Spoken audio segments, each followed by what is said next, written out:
মালা, এই মালা, তুই যে ঘর মুছছিস, তোর জন্য রান্নাঘরে দুটো রুটি আর পালং শাকের ভর্তা বানিয়েছি। সাথে ফ্রিজ থেকে দুটো মিষ্টিও নিয়ে নিস কেমন? অনেক বেলা হয়েছে, যা গিয়ে খেয়ে নে। ঘরটা বরং তুই বাকিটা এসেই মুছিস। এত বেলা অবধি না খেয়ে থাকলে যে তোর বড় কষ্ট হবে রে। না গো পিসি, আমি বাড়ি থেকে খেয়ে এসেছি, এখন আর কিচ্ছু খাবো না। এ তো তুই অভিমানের কথা বলছিস যে খাবো না। আমি খুব ভালো করেই জানি যে তোর মামা বাড়ি থেকে তোকে খাইয়ে পেট ভর্তি করে তারপরে কাজে পাঠাবে। কখনোই সম্ভব নয়। তুই খালি পেটেই আবার কাজে বেরিয়েছিস। যা গিয়ে খেয়ে নে। আমি বললাম তো আমি এখন খাবো না। তুই আমার কথা অমান্য করছিস? এত বড় সাহস তো তোর কোনোদিনও ছিল না। তুই তো আগে আমায় খুব মেনে চলতিস, এখন হঠাৎ করে তোর এই বদল হলো কি করে রে? মানুষ পরিবর্তনশীল, তাই আমারও বদল হয়েছে। এতই যখন ভাবো আমার কথা, তাহলে কেন আমার দাবিটুকু মেনে নিচ্ছ না গো? দাও না, দাও না আমাকে দুটো পয়সা বাড়িয়ে। এই কটা টাকায় কি আর হয় বলো তো? কিছুতেই নয়। তুই আমায় যেটা বলছিস সেটা কখনোই সম্ভব নয়। আমি পারবো না। তাহলে আমিও তোমার কোনো কথা শুনতে পারবো না। তুমি আমায় এত যত্ন করো, অথচ মাইনেতে একটু বেশি টাকা দিতে তোমার এত কিসের কষ্ট বলো তো? এত তো বিষয় আশয় সম্পত্তি, আমি তো তোমার সমস্ত দেখভালটা করি। তাহলে কেন তুমি আমার এই কথাটা শুনছো না? বড় লোকেদের এই একটাই সমস্যা, গায়ে গতরে খাটিয়ে নেবে, অথচ টাকাটা দেওয়ার বেলায় দিতে চাইবে না। তুই এটা আমায় কি বললি? তুই যখন যেটা চেয়েছিস আমি দিয়েছি, কিন্তু এই কথাটা আমি কোনো দিন শুনতে পারবো না। তোকে এত ভালোবাসি, কি খাচ্ছিস, ভালো মন্দ খেতে পাস না, এত কথা ভাবি তোর জন্য, তারপরেও তুই আজ আমায় এই কথাটা শোনালি? তাহলে আজ আমার এই কথাটা কেন শুনতে পারছো না? দাও না গো, দয়া করে আমাকে কিছু টাকা বাড়িয়ে, তোমার পায়ে পড়ছি। শোন, অত কথা বাড়াস না, রান্নাঘরে খাবার আছে, গিয়ে খেয়ে নে।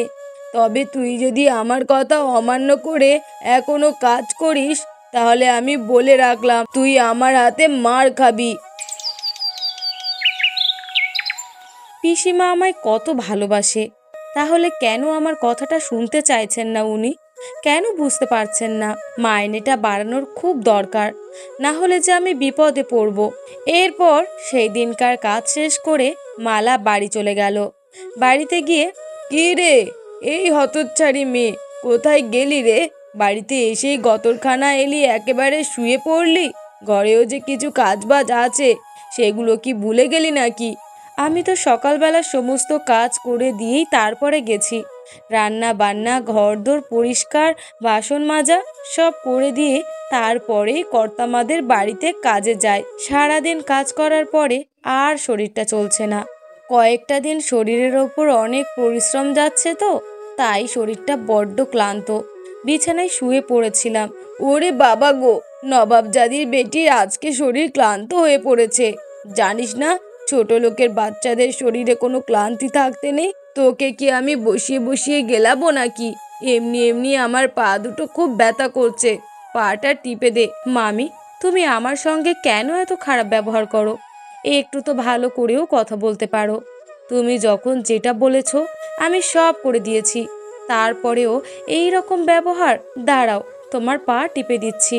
তোর বাম্মা তো তোকে ফেলে মরে গিয়ে আপদ গা ছাড়া করে দিল, তা তোকে সঙ্গে করে কেন নিয়ে গেল না বলতে পারিস? আমাদের ঘাড়ের উপর চাপিয়ে দিল।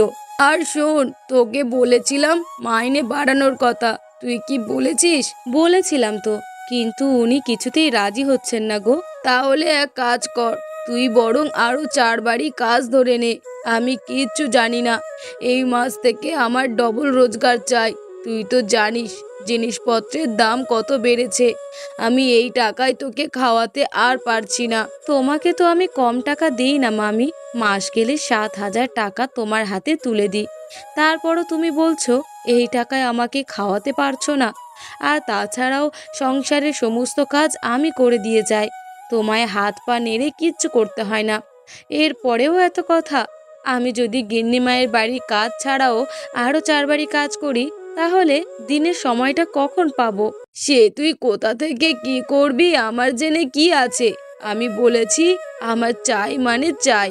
তুই আজকাল আমার থেকে হিসাব নিচ্ছিস যে 7,000 টাকায় সংসার চালাতে পারি কিনা? হ্যাঁ রে, ছোট থেকে যে তোকে এত বড় করলাম তার কোনো দাম নেই নাকি?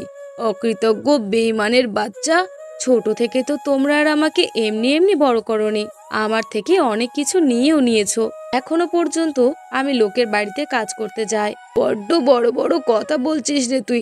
দাঁড়া, তোকে আজকে আমি মজা দেখাবো। এরপর মালার সাথে কি হলো সেটি দেখার আগে ফটাফট চ্যানেলটিকে সাবস্ক্রাইব করে দাও।